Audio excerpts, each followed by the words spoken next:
نحمدہ ونصلی علی رسولہ الکریم اما بعد فاعوذ باللہ من الشیطان الرجیم بسم اللہ الرحمن الرحیم اللہم صلی علی محمد و علی آل محمد کما صلیت علی ابراہیم و علی آل ابراہیم انک حمید مجید اللہم بارک علی محمد و علی آل محمد کما بارکت علی ابراہیم و علی آل ابراہیم انک حمید مجید۔ پارہ نمبر 23 سے واقفیت حاصل کریں گے۔ پارہ نمبر 23 میں سورۃ یاسین، سورۃ صاد، سورۃ زمر، سورۃ مومن شامل ہیں۔ یکے بعد دیگرے ان سے واقفیت حاصل کریں گے، نیز ان کا مختصر تعارف حاصل کریں گے۔ سورۃ یاسین پارہ نمبر 23 میں شامل ہے۔ سورۃ یاسین کی اہمیت سے واقفیت حاصل کریں گے۔ نبی پاک صلی اللہ علیہ وسلم کا فرمان پاک ہے کہ قرآن پاک کا دل کہا گیا ہے۔ تدوینی اعتبار سے یہ 36ویں نمبر کی سورہ ہے، مکی صورت ہے۔ اس میں 83 آیات ہیں۔ مضامین کے اعتبار سے اس میں مبلغ اعظم کا ذکر ہے۔ سب سے بڑے مبلغ اعظم خود نبی پاک صلی اللہ علیہ وسلم ہیں۔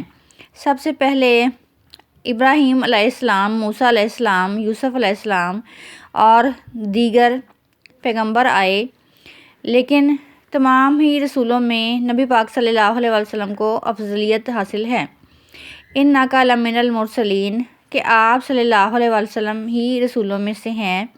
آپ صلی اللہ علیہ وسلم کی رسالت کو ثابت کیا گیا۔ 5 عقلی دلائل پیش کیے گئے ہیں پوری صورت میں۔ سورۃ یاسین میں 5 شکوے کیے ہیں کفار اور منکرین سے اللہ تعالیٰ نے، جو کہ انکار کرتے ہیں آپ صلی اللہ علیہ وسلم کی رسالت کا، منصب نبوت کا، کہ دیکھو کیسے نااہل ہیں جو نبی پاک صلی اللہ علیہ وسلم کی نبوت سے انکار کرتے ہیں۔ مبین، ایمان مبین یعنی روشنی۔ سب سے پہلے ایمان مبین کا ذکر کیا گیا ہے۔ لوح محفوظ، لوح کلام لوگوں کا محفوظ ہے، ایک ایک کام کی پوچھ کی جائے گی۔ ابلاغ مبین، کھلم کھلا پیغام رسالت کا دیا ہے انبیاء نے اور نبی پاک صلی اللہ علیہ وسلم نے۔ چنانچہ نبی کا کہنا مانو گے تو حقیقت میں اللہ تعالیٰ کا کہنا مانو گے۔ پھر ذکر کیا گیا کہ تم اللہ کو چھوڑ کر غیروں کے سامنے جھکتے ہو، کھلی گمراہی ہے جس میں کہ تم گرے پڑے ہو۔ پھر دوبارہ مبین کا ذکر کیا کہ تم نیکی کرنے سے کتراتے ہو، کبھی نیکی کرنے کا موقع ملے تو نفس تم پر غالب آ جاتا ہے۔ سوال یہ ہے کہ کون سی طاقت ہے جو ہمیں اس گمراہی میں ڈال رہی ہے۔ اگلے مبین میں اللہ تعالیٰ نے ذکر فرمایا کہ وہ کھلا دشمن تمہارا شیطان ہے، اس سے بچو کہ شیطان تمہارا کھلا دشمن ہے اور یہی تمہیں خدا کی اطاعت کرنے نہیں دیتا۔ پھر چھٹے مبین کا ذکر کیا گیا کہ یہ قرآن کی روشن قندیلوں پر چلتے جاؤ گے تو ہدایت پر پہنچ جاؤ گے۔ تم نے قرآن پاک کو سینے سے نہیں لگایا ہوا ہے، اسی وجہ سے وہ شیطان تمہیں ہر جگہ سے اچک لیتا ہے اور تم گمراہی میں پڑے ہوئے ہو۔ چنانچہ کھلے مضمون میں، قرآن کے کھلے مضمون میں تم عمل کیوں نہیں کرتے؟ پھر شیطان کے بہکاوے کے بعد ذکر کیا کہ 7واں مبین جو کہ خصیم ہے، 7ویں مبین کا نام خصیم ہے کہ انسان بھی جھگڑالو ہے۔ ذاتی طور پر انسان بھی سوال کرتا ہے نبیوں سے کہ یہ ہماری ہڈیاں کیسے زندہ ہوں گی، حالانکہ یہ ناپاک نطفے سے بنا ہوا ہے انسان۔ تو یہ اللہ تعالیٰ سے جھگڑا کرنا ہے۔ اللہ تعالیٰ نے فرمایا کہ تم خود انسان جھگڑالو ہو، تبھی تم حقیقت کی راہ پر نہیں آتے، ویسے تمہاری حالت یہ نہیں ہے۔ وہ ذات کن فیکون اللہ تعالیٰ کی ذات ہے جو زمین و آسمان کو بدل دیتی ہے۔ اللہ تعالیٰ نے جو رسول بھیجا تو تم اس کی حقیقت کو جانتے ہی نہیں ہو، تم وہی بھیجنے والوں کو کہاں مانو گے؟ یہ اللہ تعالیٰ کی رحمت ہی ہوگی کہ تمہیں ہدایت کی راہ مل جائے۔ حقیقت یہ ہے کہ تم خصیم میں مبین حاصل نہیں کر سکتے، اس لیے کہ تم ہدایت پر عمل کر نہیں پاتے۔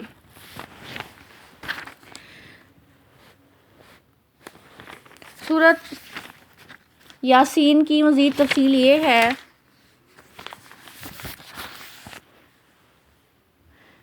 سورۃ یاسین کی آغاز ہی کے 2 حرفوں کو اس سورت کا نام قرار دیا گیا ہے۔ انداز بیان پر غور کرنے سے محسوس ہوتا ہے کہ اس کا زمانہ نزول یا تو مکہ کا دور متوسط کا آخری زمانہ ہے یا پھر وہ زمانہ قیام مکہ کے آخری دور کی 2 صورتوں میں سے ہے کہ یا پھر زمانہ قیام مکہ کے آخری دور کی صورتوں میں سے سورۃ یاسین ہے۔ سورۃ یاسین اور گروپ کی دوسری پچھلی صورتوں کے مرکزی خیال میں کوئی خاص فرق نہیں ہے۔ پچھلی صورتوں میں توحید، آخرت اور رسالت کے جو مضامین زیر بحث آئے ہیں انہی پر اس میں بحث ہوئی ہے، البتہ تفصیل اور اجمال اور لہجہ استدلال کے اعتبار سے فرق ہے۔ پچھلی صورتوں کے بعض مضامین اس صورت میں تاریخی اور فطری دلائل سے اچھی طرح واضح کر دیے گئے ہیں۔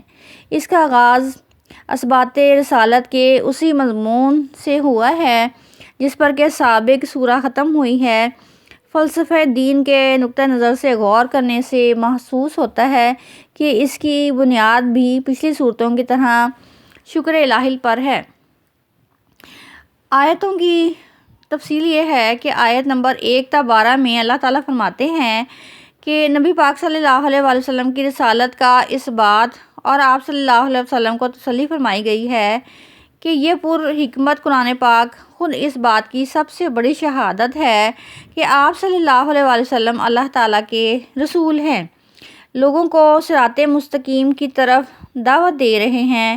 یہ قرآن خدا کی طرف سے ان لوگوں پر ایک عظیم احسان ہے جو اب تک خدا کی ہدایت سے بالکل محروم تھے اور بھٹکے ہوئے تھے۔ یہ محض ان کی بدقسمتی ہے کہ یہ غفلت کی وجہ سے قرآن کو جھٹلا رہے ہیں۔ ان کی پچھلی روایات اور ان کی مستقبل کی آرزوئیں ان کے لیے حجاب بنی ہوئی ہیں، اس وجہ سے یہ نہ تو اپنی مرضی سے کوئی سبق لے رہے ہیں اور نہ ہی مستقبل پر کچھ دھیان دے رہے ہیں۔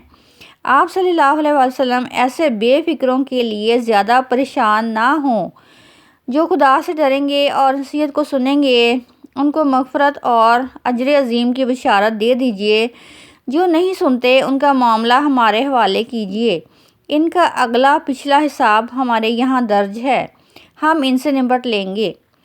آیات 13 تا 32 میں فرمایا گیا ہے، قریش کی عبرت کے لیے ایک مثال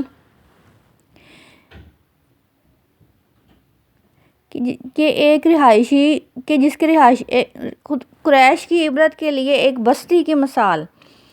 قریش کی عبرت کے لیے ایک بستی کی مثال جس کے رہائشیوں کی ہدایت کے لیے اللہ تعالیٰ نے 2 رسول بھیجے۔ جب انہوں نے ان کی بات نہیں سنی تو اللہ تعالیٰ نے ایک تیسرے رسول کو ان کے پاس بھیجا، لیکن انہوں نے اس کی بھی پرواہ نہیں کی۔ ان کی تنبیہ کے لیے اس دوران میں جو نشانیاں ظاہر ہوئیں، لوگوں نے اسے ان رسولوں کی نحوست قرار دے دیا اور اس جرم میں رسولوں کو سنگسار کرنے کی دھمکی دی۔ بالآخر اللہ تعالیٰ نے اپنے عذاب سے اس بستی کو ہلاک کر دیا۔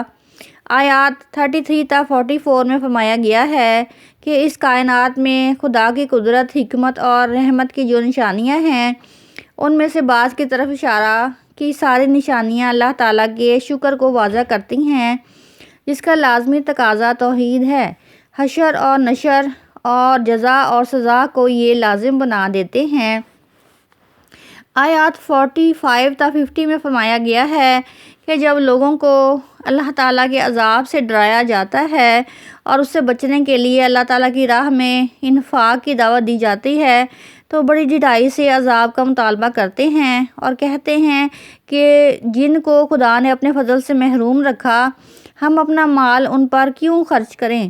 انہیں یاد رکھنا چاہیے کہ خدا کو جب عذاب لانا ہوگا تو اس کے لیے خدا کو کوئی تیاری نہیں کرنی پڑے گی، بلکہ وہ پلک جھپکتے آ جائے گا، جس کے بعد کسی انسان کو کوئی جائے پناہ نہیں ملے گی۔ آیات 51 تا 65 میں قیامت کی تصویر اور اس دن ایمان لانے والوں اور اس کے جھٹلانے والوں کا جو حال ہوگا اس کی تفصیل بیان کی گئی ہے۔ آیات 66 تا 68 میں عذاب کا مطالبہ کرنے والوں کو یہ تنبیہ کی گئی ہے کہ دیکھنے اور سننے کی جو صلاحیتیں خدا نے بخشی ہیں ان سے فائدہ اٹھاؤ اور اپنی عقل سے کام لو۔ اگر ان صلاحیتوں سے فائدہ نہ اٹھایا تو تمہیں مسخ کر دیا جائے گا۔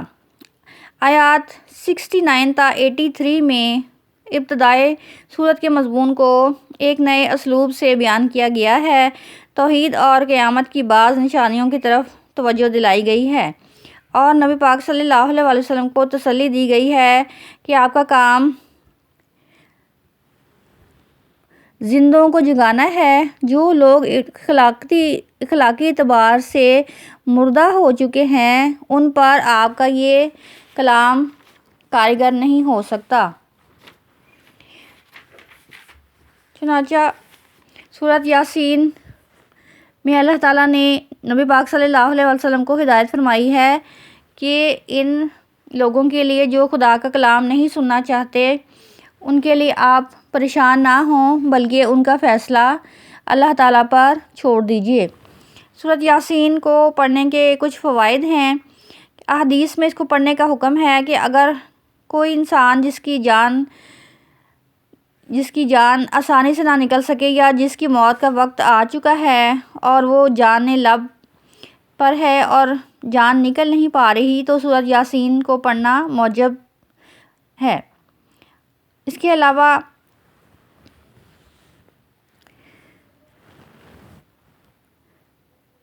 اگر کسی کے یہاں اولاد نہیں ہوتی تو وہ عورت 3 دن روزانہ پانی پر دم کر کے یا میٹھی چیز پر دم کر کے سورۃ یاسین کو استعمال کرے اور اللہ تعالیٰ پر بھروسہ رکھے تو انشاءاللہ اللہ تعالیٰ کے فضل سے وہ اولاد پائے گی۔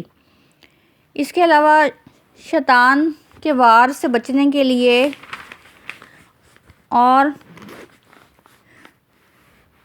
شیطان کو ہی اصل دشمن کہا گیا ہے، چنانچہ شیطان کے وار سے بچنے کے لیے قرآن کی روشن قندیلوں پر چلتے جانے کا حکم دیا گیا ہے تاکہ تم ہدایت پا سکو۔ وآخر دعوانا ان الحمدللہ رب العالمین۔